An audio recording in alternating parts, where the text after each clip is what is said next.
All Renee Montgomery does is win everywhere she goes. A former UConn Husky and NCAA champion. And then all she did was just get drafted to the WNBA, where she was a two-time champion. And she currently plays in the best city in the world. I'm not biased because I'm from there, the Atlanta Dream. However, Renee Montgomery is all over the news this week because she announced that she would not be playing in the condensed 22-game regular season for the WNBA, which is set to end in October and start in the next couple of months, instead focusing her efforts on social justice reform. And I just want to say thank you for being with us, Renee, because I know you've got a lot of responsibilities this week after this announcement.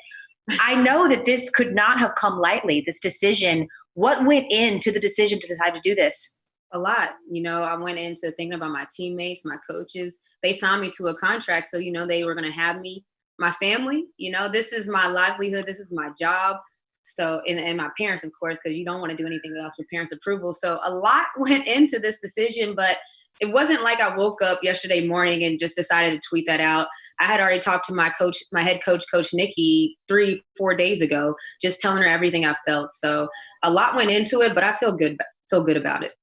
It's interesting because I actually had a chance to talk with your coach a few days ago, and she told me, and I hope it's okay to share this, she said, Renee is the biggest germaphobe in the world. Like it has been a mask wearer before anyone was wearing masks. She said she did not leave her condo in Atlanta for 7 weeks until she finally decided to leave the house so that she could participate in one of the marches in Atlanta, raise money, and hand out water for the protesters that were down there in Atlanta. Why do you think, Renee, this has impacted you so profoundly? I think anyone that saw that 8-minute and 40-second video, like, how could you not be? So I feel like I should be no different than everyone else. And to me, it just is, I just know it's just not going to leave.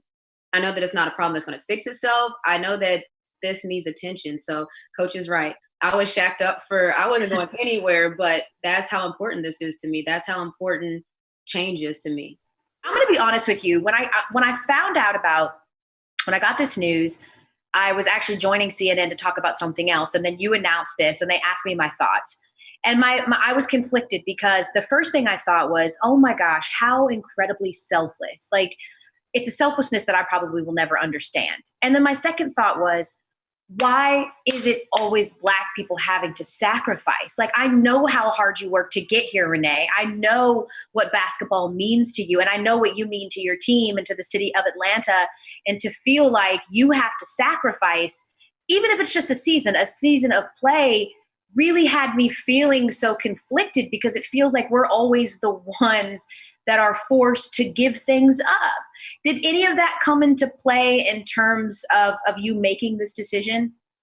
I mean, yeah, I thought that I didn't start this problem, but I just felt like it needs heavy attention. And so if I'm sitting out and I'm showing that I would rather do this than play basketball, I hope that it gets the attention it deserves, in a sense that some things happen.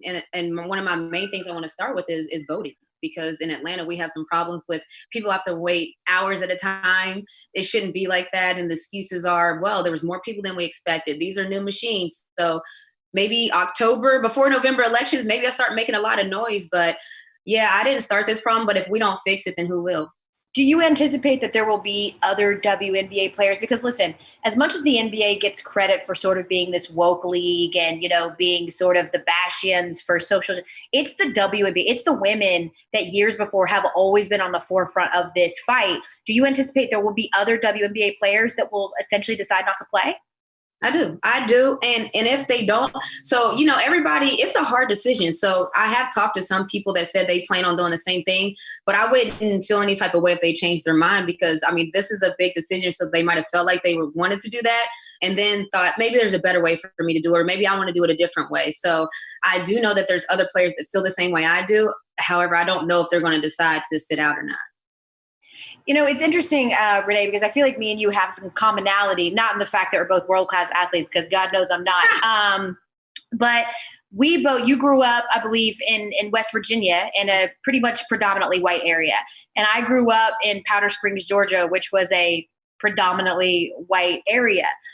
How do you feel the experience of sort of always being the only one in the room shaped who you are today?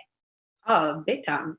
Because I mean, Black History Month used to be a nightmare for me when I was younger because I was the only Black kid in the room. So people don't really like, they're like, why would that be? Well, imagine if a whole month you were talking about things that only reflected one student in the class. So when I was young, I was like almost shy about it, embarrassed, like, oh no, Black History Month. But now it's like a thing of pride that I wear on my shoulder. Like, I'm ready for Black History Month.